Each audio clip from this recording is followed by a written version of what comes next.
ইরানের পরমাণু স্থাপনা ধ্বংস হয়নি, ফাঁস হলো যুক্তরাষ্ট্রের গোয়েন্দা প্রতিবেদন। চীনকে ঠেকাতে জাপানের নিজ ভূখণ্ডে ক্ষেপণাস্ত্র পরীক্ষা। যুদ্ধ থামলেও খামেনির বিপদ কাটেনি। হরমুজ প্রণালীর ঝুঁকি মোকাবেলায় ভারতের তেল আমদানিতে পরিবর্তন। ইরানি জেনারেলের মৃত্যুগুজব, জনসমাগমে দেখা দিলেন ইসমাইল কানি। যুক্তরাষ্ট্রের ইতিহাসে প্রথম মুসলিম মেয়র হতে চলেছেন জোহরান মামদানি। ইরানকে দমন করতে গিয়ে উল্টো ক্ষতিগ্রস্ত নেতানিয়াহু। ইরান ইসরায়েল থেমে গেল, নোবেল শান্তি পুরস্কারে মনোনীত ট্রাম্প। 700 ইসরায়েলি গুপ্তচর গ্রেফতার, 5 জনের ফাঁসি কার্যকর। ইরানের পক্ষে দাঁড়ালো ব্রিক্স, শান্তি ফেরানোর আহ্বান। ইরানের নিখোঁজ 400 কেজি ইউরেনিয়াম, কাঁপছে ওয়াশিংটন। পারমাণবিক কর্মসূচির পুনরুদ্ধারে কাজ শুরু করেছে ইরান। দেখছিলেন টাইমস ইন্টারন্যাশনাল সংবাদ শিরোনাম, সঙ্গে আছে আমি শালীন। এবার বিস্তারিত। ইরানের 3টি পরমাণু কেন্দ্রে হামলা চালিয়েও সেগুলোর মূল কাঠামো ধ্বংস করতে পারেনি যুক্তরাষ্ট্র। পেন্টাগনের ডিফেন্স ইন্টেলিজেন্স এজেন্সির গোপন প্রতিবেদনে উঠে এসেছে ফোর্দো, নাতানজ ও ইস্পাহানের ভূগর্ভস্থ সুবিধাগুলো প্রায় অক্ষত। সমৃদ্ধ ইউরেনিয়ামের মজুদ এবং সেন্ট্রিফিউজের বড় অংশ ধ্বংস হয়নি। সূত্র জানায়, ইরান হামলার আগেই গুরুত্বপূর্ণ উপকরণ সরিয়ে ফেলেছিল। সিএনএন-এর দাবি, এতে ইরান কয়েক মাস পিছিয়েছে মাত্র। তবে ট্রাম্প প্রশাসন এই মূল্যায়ন মানতে নারাজ। প্রেস সেক্রেটারি ক্যারোলাইন লেভিট একে মিথ্যা ও অপমানজনক বলেও সেনাবাহিনীর একটি অংশ বলছে ক্ষয়ক্ষতির মূল্যায়ন এখনো চলমান। বিশ্লেষক জেফ্রি লুইস জানান, বাংকার বাস্টার বোমাও ইরানের ভূগর্ভস্থ স্থাপনায় ব্যর্থ হয়েছে। ইসরায়েল মনে করছে পুনর্গঠনের সুযোগ পেলে ইরান 2 বছরের মধ্যে ঘুরে দাঁড়াবে, তবে তা হলে তারা চুপ থাকবে না।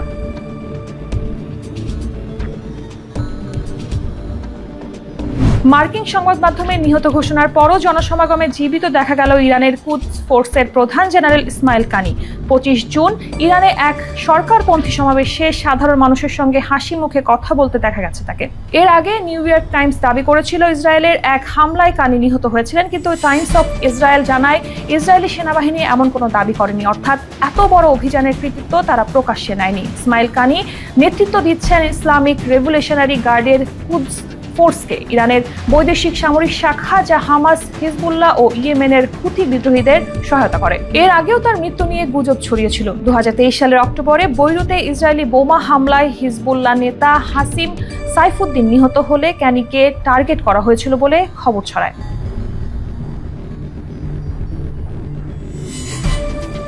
ইরানের সঙ্গে 11 দিনের যুদ্ধে থামতে বাধ্য হয়েছে ইসরায়েল। যদিও নেতানিয়াহু দাবি করেছেন সব লক্ষ্য পূরণ হয়েছে, বাস্তবতা বলছে উল্টোটা। যুদ্ধ শুরুর আগে তার 2টি প্রধান ঘোষণা ছিল ইরানের পরমাণু কর্মসূচি ধ্বংস এবং সরকার পতন। কিন্তু ফোর্দো স্থাপনায় হামলা করেও ইউরেনিয়াম মজুদ ধ্বংস হয়নি। ইরানি সামরিক কর্মকর্তাদের হত্যার পরও জনগণ ঐক্যবদ্ধভাবে সরকারের পাশে দাঁড়ায়, এমনকি অপ্রিয় বিপ্লবী নেতার মৃত্যুতেও তাকে প্রতিরোধের প্রতীক বানায়। এভিন কারাগারে হামলা করেও বন্দীদের সরিয়ে ফেলে ইরান। রাষ্ট্রীয় টিভি বন্ধ করতে গিয়ে উল্টো ইসরায়েলি মিডিয়া হুমকির মুখে পড়ে। পাল্টা হামলায় তেল আবিব সহ শহরগুলোতে ইরানের ক্ষেপণাস্ত্র আঘাত হানে। আয়রন ডোম ব্যর্থ হয়, মিসাইল মজুদ দ্রুত ফুরিয়ে যায়, অর্থনীতিতেও ধস পড়ে। ইরানের বড় ক্ষতি হলেও লড়াকু মনোভাব আর আন্তর্জাতিক সমর্থনে তাদের ভাবমূর্তি বেড়েছে বহুগুণ।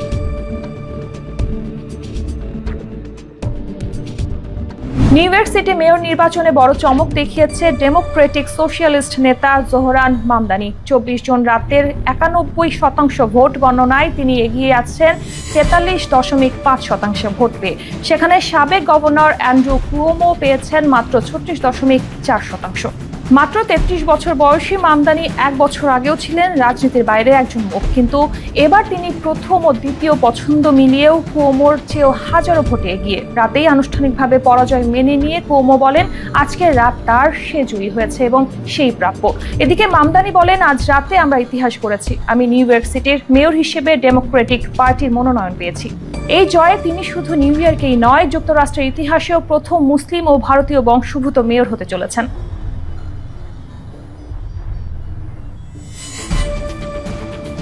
ইরান ইসরায়েল যুদ্ধবিরতিতে ঐতিহাসিক ভূমিকা রাখার জন্য শান্তিতে নোবেল পুরস্কারের জন্য মনোনীত হয়েছেন মার্কিন president Donald Trump. Republican congressman Buddy Carter এই মনোনয়ন দেন। কার্টার নোবেল কমিটিকে জানান, ট্রাম্প 2 দেশের সংঘাত ও ইরানের পারমাণবিক উচ্চাকাঙ্ক্ষা রোধে সাহসী ও কার্যকর নেতৃত্ব দিয়েছেন। 12 দিনের যুদ্ধ শেষে 23 জুন ট্রাম্প যুদ্ধবিরতির ঘোষণা দেন, যা রাতেই কার্যকর হয়। যুদ্ধ চলাকালে ট্রাম্প ইরানকে আলোচনায় বসতে চাপ দেন, যদিও ইরান ক্ষেপণাস্ত্র হামলা ইসরায়েলকে নাজেহাল করে। পরদিন যুক্তরাষ্ট্র ইরানে বিমান হামলা চালায়। এরপর ইরানও মধ্যপ্রাচ্যে মার্কিন ঘাঁটিতে পাল্টা হামলা করে। এছাড়া ভারত পাকিস্তান সংকটে মধ্যস্থতার জন্য পাকিস্তান সরকারও 2026 সালের নোবেল শান্তি পুরস্কারের জন্য ট্রাম্পকে আনুষ্ঠানিকভাবে সুপারিশ করেছে।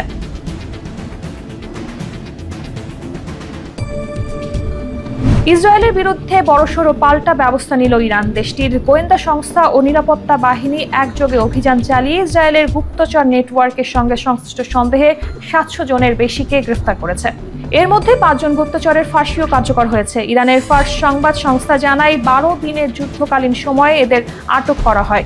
যুদ্ধ চলাকালে ইসরায়েলের সামরিক হামলার পাশাপাশি চলছিল গুপ্তচর অভিযান। এতে ইরানের উচ্চপদস্থ সামরিক কর্মকর্তা ও গুরুত্বপূর্ণ পারমাণবিক বিজ্ঞানীদের লক্ষ্য করে হত্যা চালানো হয়।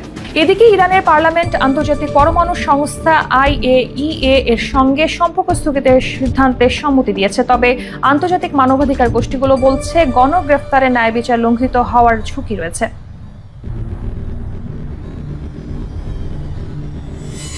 পারমাণবিক আতঙ্কে কাঁপছে যুক্তরাষ্ট্র। ইরানের 3টি পারমাণবিক কেন্দ্রে মার্কিন বাংকার বাস্টার হামলার পর নিখোঁজ 400 কেজি ইউরেনিয়াম, যা দিয়ে তৈরি হতে পারে অন্তত 10টি পারমাণবিক বোমা। ফর্দো কেন্দ্রে হামলার আগে স্যাটেলাইট ছবিতে দেখা গেছে 16টি ট্রাকের সারি, যা হামলার সময় আর ছিল না। ওয়াশিংটনের শঙ্কা, ইরান আগে ইউরেনিয়াম সরিয়ে ফেলেছে, সম্ভবত ইস্পাহানের কাছে গোপন গুদামে।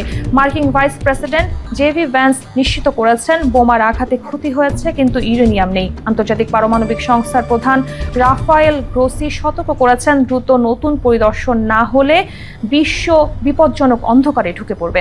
অন্যদিকে ইসরায়েলের দাবি ইরান অস্ত্র তৈরির দিকে এগোচ্ছে। ট্রাম্পও হুঁশিয়ারি দিয়েছেন ইরান কয়েক সপ্তাহের মধ্যে বোমা তৈরি করতে পারে। এদিকে তেহরান বলছে কেউ আমাদের বলে দেবে না কি করতে হবে।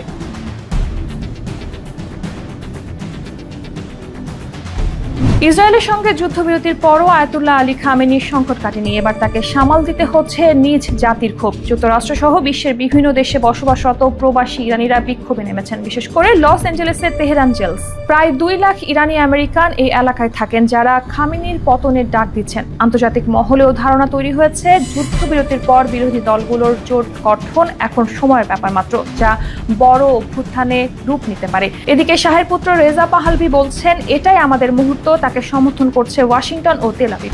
ইসরায়েলেরও লক্ষ্য ছিল ইরানের শাসন পরিবর্তন, যা নেতানিয়াহু আগেও স্পষ্ট করেছেন। এখন দেখার বিষয় এই চাপ খামেনি সামাল দিতে পারেন কিনা।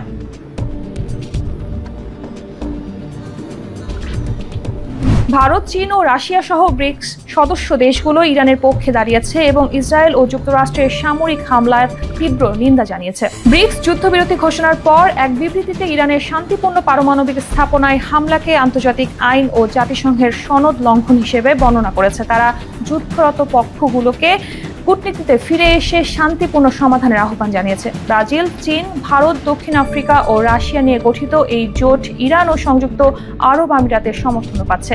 ব্রিক্স সদস্যরা বলছে, সংলাপের মাধ্যমে হিংসার চক্র ভাঙা ও শান্তি পুনরুদ্ধার জরুরি। ইরান ইসরায়েল যুদ্ধবিরতি কার্যকর হলেও এই বিবৃতি যুদ্ধের পরবর্তী স্থিতিশীলতা রক্ষায় ব্রিক্সের গুরুত্ব বুঝিয়ে দেয়।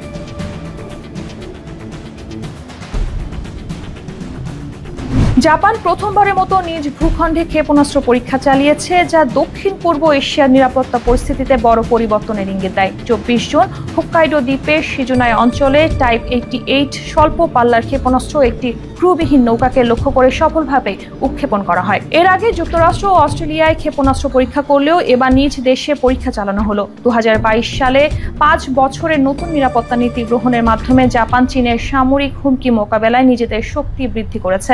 মার্কিন যুক্তরাষ্ট্র থেকে দূরপাল্লার ক্রুজ ক্ষেপণাস্ত্র কেনার পাশাপাশি নিজস্ব প্রযুক্তিতে প্রায় 1000 কিলোমিটার পাল্লার টাইপ 12 মিসাইল তৈরি করেছে। জাপান পশ্চিম প্রশান্ত মহাসাগরের জনবসতিহীন এলাকায় নতুন ক্ষেপণাস্ত্র ফায়ারিং রেঞ্জ তৈরির প্রস্তুতিও নিচ্ছে। সামরিক বিশেষজ্ঞরা মনে করছেন, এসব পদক্ষেপ আঞ্চলিক উত্তেজনা বাড়িয়ে জাপানকে ভবিষ্যতে সংঘাতে জড়ানোর ঝুঁকি বাড়াবে।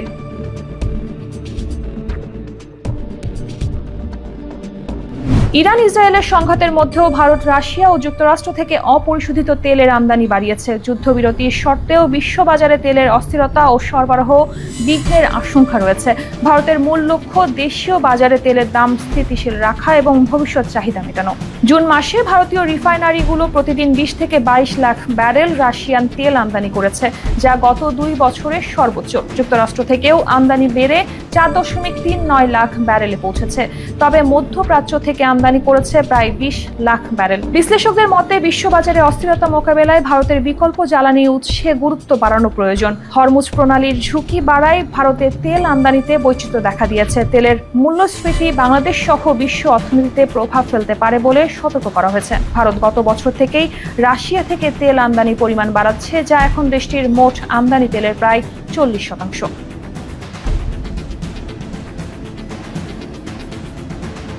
ইরানের পারমাণবিক কর্মসূচির ক্ষয়ক্ষতির মূল্যায়ন চলছে এবং শিগগিরই তা পুনরায় চালু করার পরিকল্পনা নেওয়া হয়েছে বলে জানিয়েছে পারমাণবিক সংস্থার প্রধান মোহাম্মদ ইসলামী। ইসরায়েল দাবি করেছে তারা ইরানের শীর্ষ সামরিক নেতা, পারমাণবিক বিজ্ঞানী ও ব্যালিস্টিক ক্ষেপণাস্ত্র কেন্দ্রগুলো লক্ষ্য করে বিস্তৃত হামলা চালিয়েছে। ইসরায়েল আশঙ্কা করছে ইরান যদি এই অবকাঠামো ঠিক রাখতে পারে তবে তারা তাদের ইসরায়েল ধ্বংসের পরিকল্পনা বাস্তবায়নের দিকে এগোবে। ইরান পারমাণবিক অস্ত্র তৈরির অভিযোগ অস্বীকার করলেও তারা উচ্চ মাত্রায় ইউরেনিয়াম সমৃদ্ধ করছে এবং আন্তর্জাতিক পরিদর্শকদের প্রবেশ বাধাগ্রস্ত করছে। ইরানের ক্ষেপণাস্ত্র হামলায় ইসরায়েলে 28 জন নিহত ও বহু আহত হয়েছে। একই সাথে ইসরায়েলের হামলার কারণে কয়েকশো বেসামরিক নিহত ও হাজারাধিক আহত হয়েছে। এই ছিল আজকের টাইমস ইন্টারন্যাশনালে 10 মিনিটে সারা বিশ্বের সর্বশেষ খবর পেতে বাংলাদেশ টাইমসের সঙ্গে থাকুন।